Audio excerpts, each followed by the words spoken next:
السلام عليكم ورحمة الله وبركاته أبنائي وبناتي طلبة وطالبات الصف الثالث الإعدادي. أهلا بكم يا شباب، أخباركم إيه؟ يا رب تكونوا كلكم بخير وبصحة وعافية. نبدأ النهاردة إن شاء الله أول دروس منهج التاريخ في الترم الثاني، درس ثورة 23 يوليو 1952. درس سهل مفيش فيه أي حاجة. وافكركم يا شباب، يا ريت اللي لسه ما اشتركش في القناة يا ريت نشترك في القناة علشان ان شاء الله يوصل لك، ونفعل الجرس علشان يوصل لك باقي الدروس تباعا، ونبدأ مع بعض كده بداية الترم التاني بداية قوية ان شاء الله. زي ما احنا متعودين بنقسم الدرس للنقاط الأساسية. درسنا النهاردة هنقسمه إلى أول حاجة الأسباب، أسباب ثورة 23 يوليو. تاني حاجة الأهداف، تالت حاجة الأحداث، رابع حاجة الإنجازات. يبقى الدرس بيتكلم على أربع نقاط: أسباب الثورة وأهدافها وأحداثها وإنجازاتها. بس في البداية كده قبل ما نبدأ في مقدمة بسيطة هنتكلم فيها على حاجتين: آراء المؤرخين في ثورة 23 يوليو، والنقطة التانية تنظيم الضباط الأحرار. دي هي عناصر الدرس. نبدأ أول حاجة بسم الله اللي هي آراء المؤرخين. اختلف المؤرخين واختلفت الآراء حول ثورة 23 يوليو.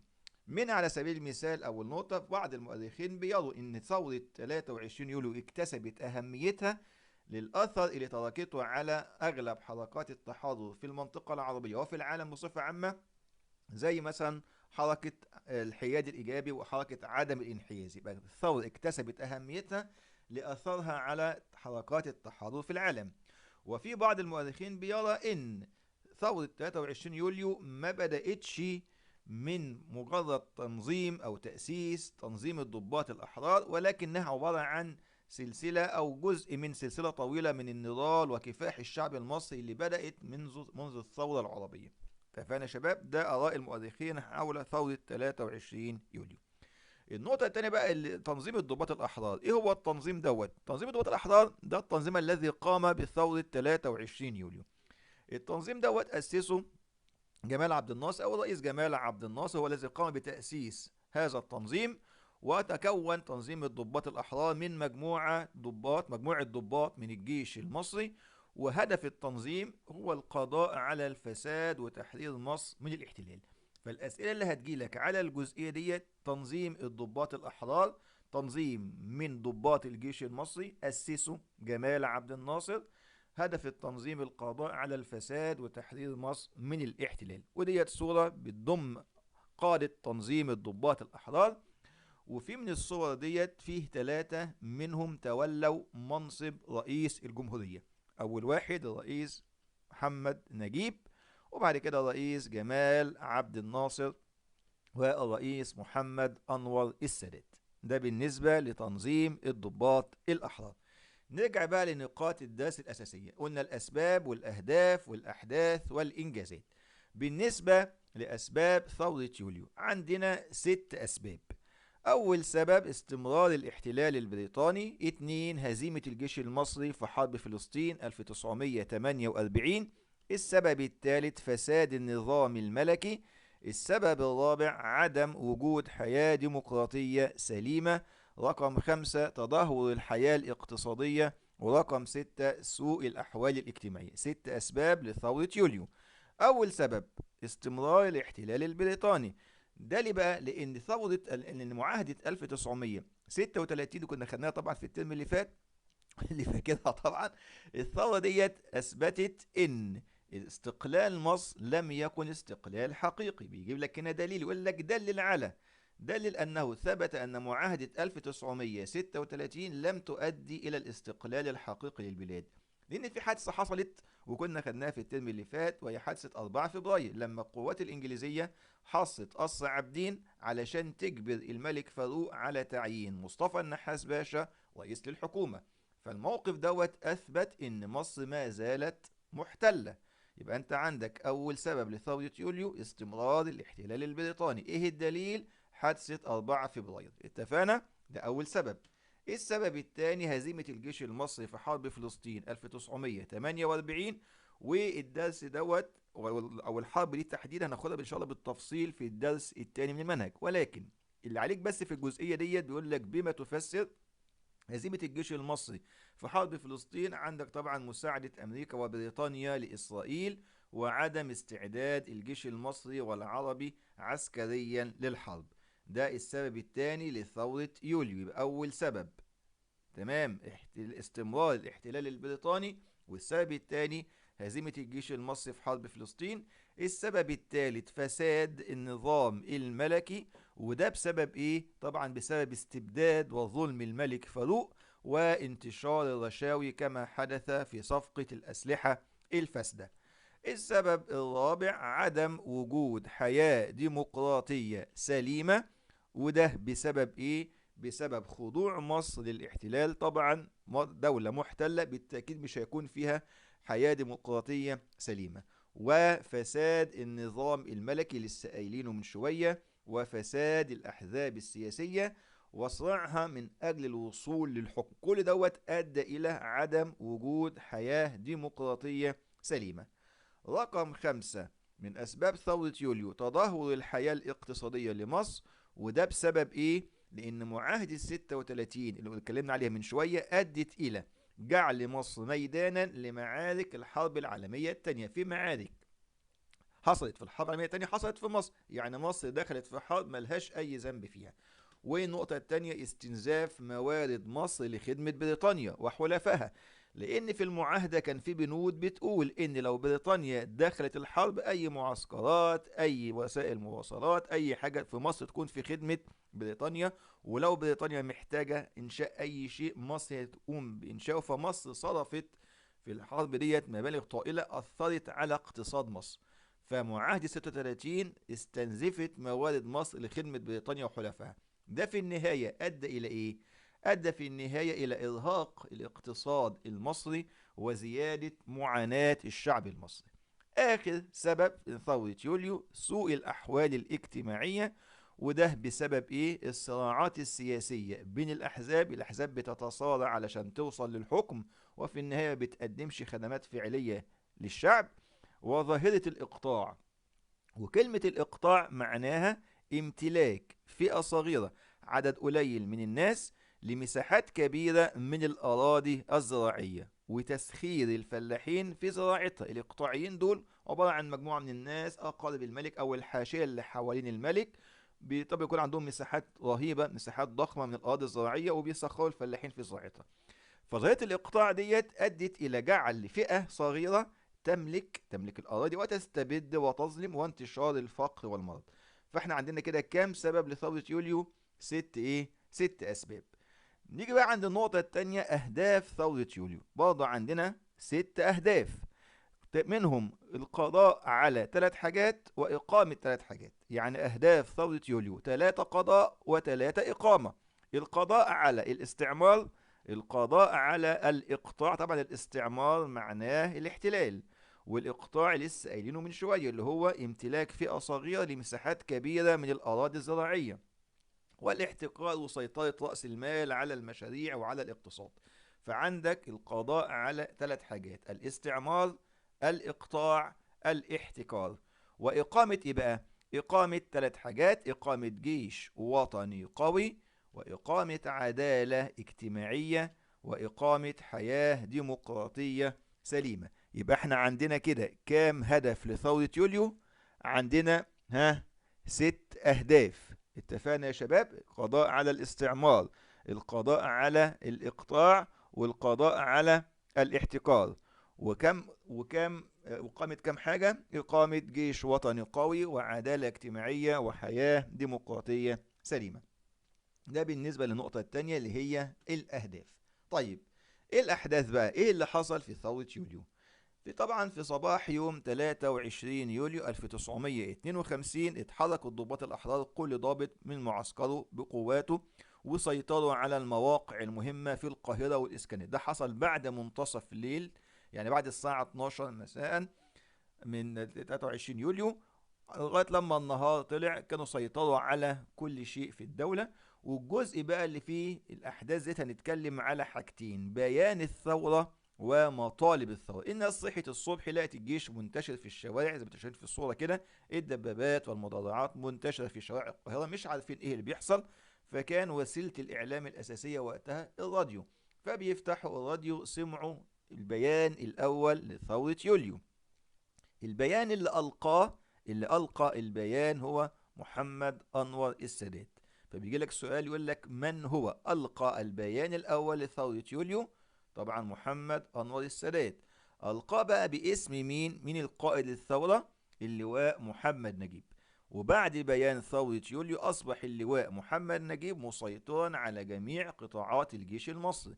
يعني قبل ثورة يوليو ما كانش اللواء محمد نجيب هو قائد الجيش، لكن بعد البيان أصبح اللواء محمد نجيب هو قائد الجيش المصري والمسيطر على جميع قطاعات الجيش. ده بالنسبة للبيان اللي ألقاه محمد أنور السادات باسم اللواء محمد نجيب. جميل جدا. مطالب بقى الثورة. الضباط الأحرار طلبوا من الملك فاروق طلبين. الطلب الأولاني التنازل عن العرش لابنه أحمد فؤاد الثاني. وادي عندك في الصورة، طبعا ده صورة الملك فاروق، تمام، والطفل الصغير دوت هو الابن أحمد فؤاد الثاني. واحد يقول لي طب ازاي طفل صغير هيكون هو الحاكم أو هو الملك؟ طبعا وقتها كانت مصر ايه؟ نظامها ملكي، فالأحمد فؤاد الثاني الطفل الصغير دوت هو الوريث الشرعي للبلاد لغاية لما يتم تغيير نظام الحكم، لكن اسما كده هو الوريث. فتنازل عن العرش لابنه أحمد فؤاد الثاني، ودوت نص الايه؟ نص التنازل عن العرش. تمام. وقتها طبعا كان عنده طفل عنده 6 شهور. ديت صورته حاليا ولسه ما زال على قيد الحياة. الصورة اللي شايفها ديت قدامك دي صورة الملك فاروق، ودي صورة الابن أحمد فؤاد الثاني وما زال حاليا على قيد الحياة. اتفقنا؟ يبقى عندك أول مطلب هو التنازل عن العرش لابنه أحمد فؤاد الثاني. والطلب الثاني مغادرة البلاد، يعني الملك فاروق يغادر البلاد قبل الساعة 6 من مساء يوم 26 يوليو 1952.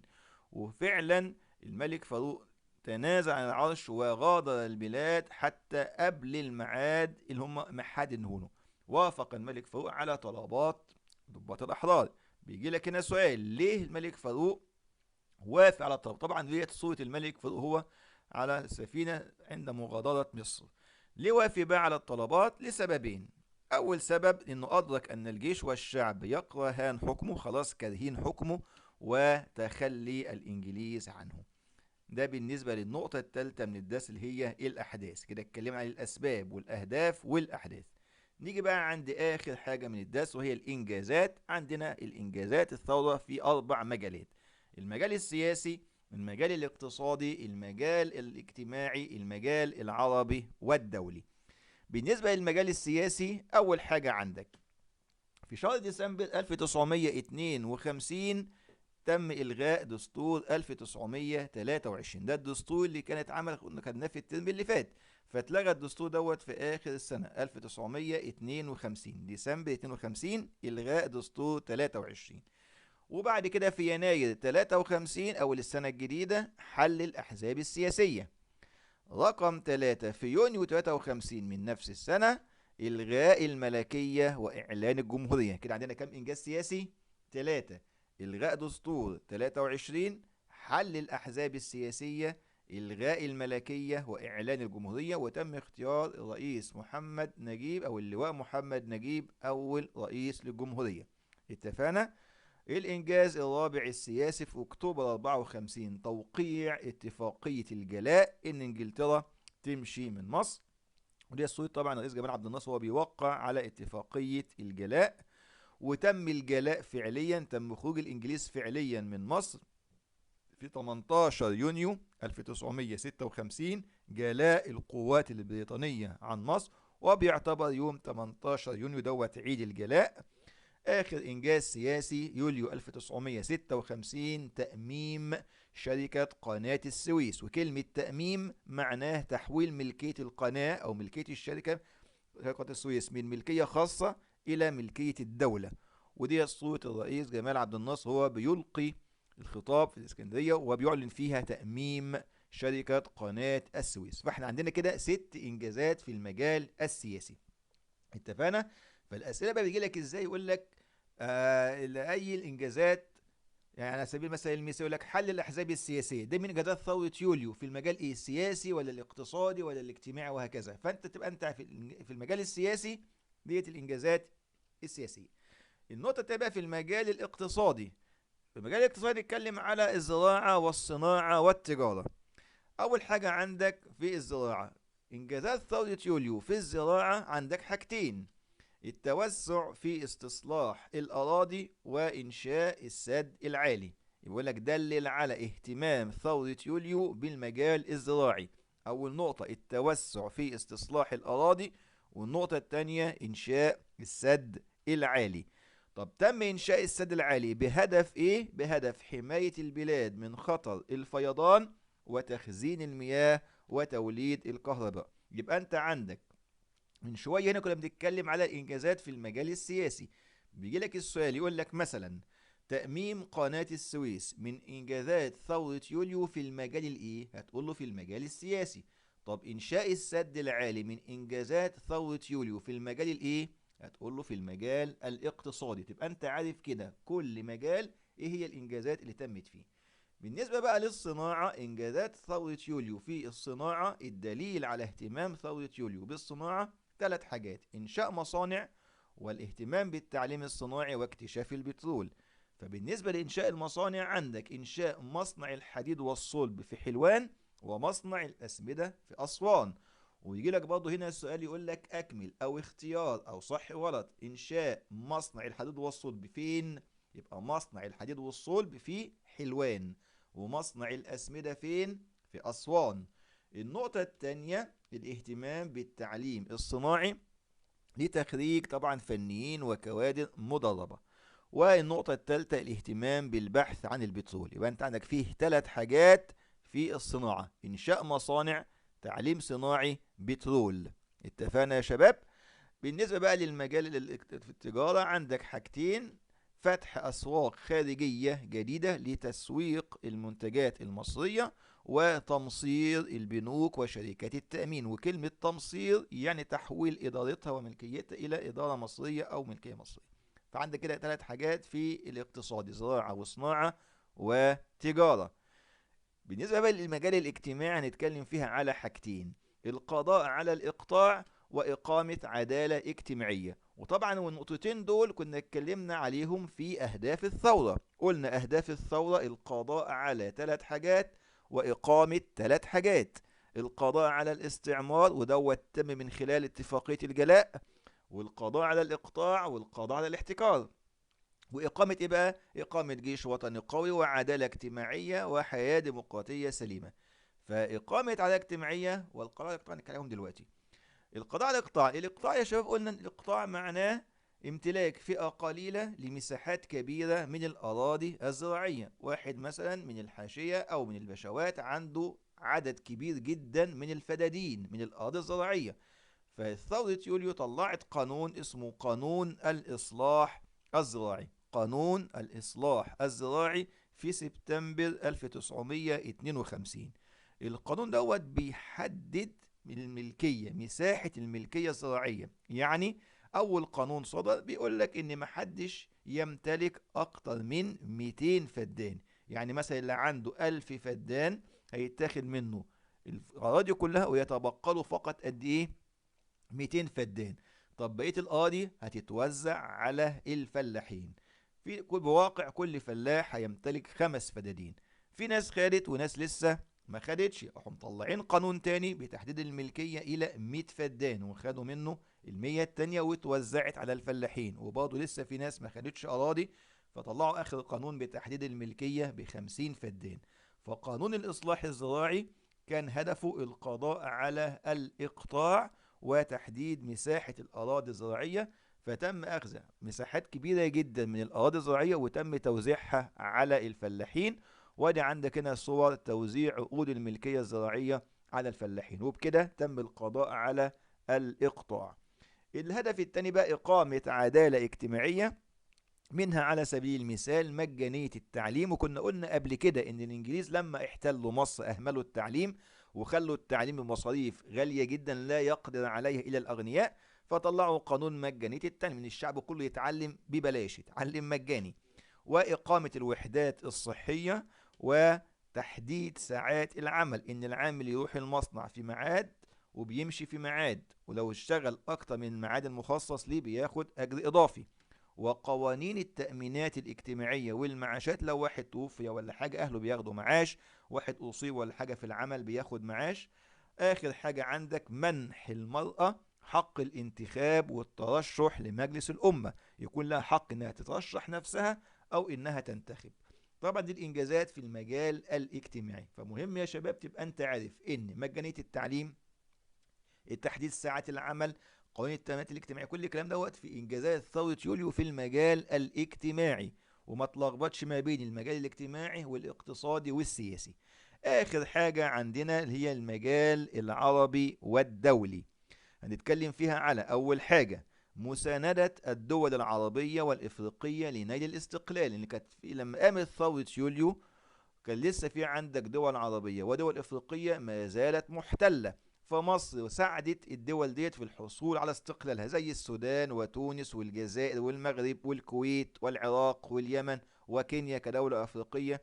فدوت من ضمن إنجازات ثورة يوليو في المجال العربي والدولي. الإنجاز الثاني تأييد ومساندة حقوق الشعب الفلسطيني في إقامة دولة مستقلة. رقم 3 تحقيق أول تجربة للوحدة العربية، ودي كانت بين مصر وسوريا، أصبحوا الاتنين دولة واحدة. وهنتكلم بالتفصيل على التجربة ديت إن شاء الله في الدرس القادم لما بنتكلم على القضية الفلسطينية. هنتكلم فيها بالتفصيل على التجربة اللي حصلت ما بين مصر وسوريا.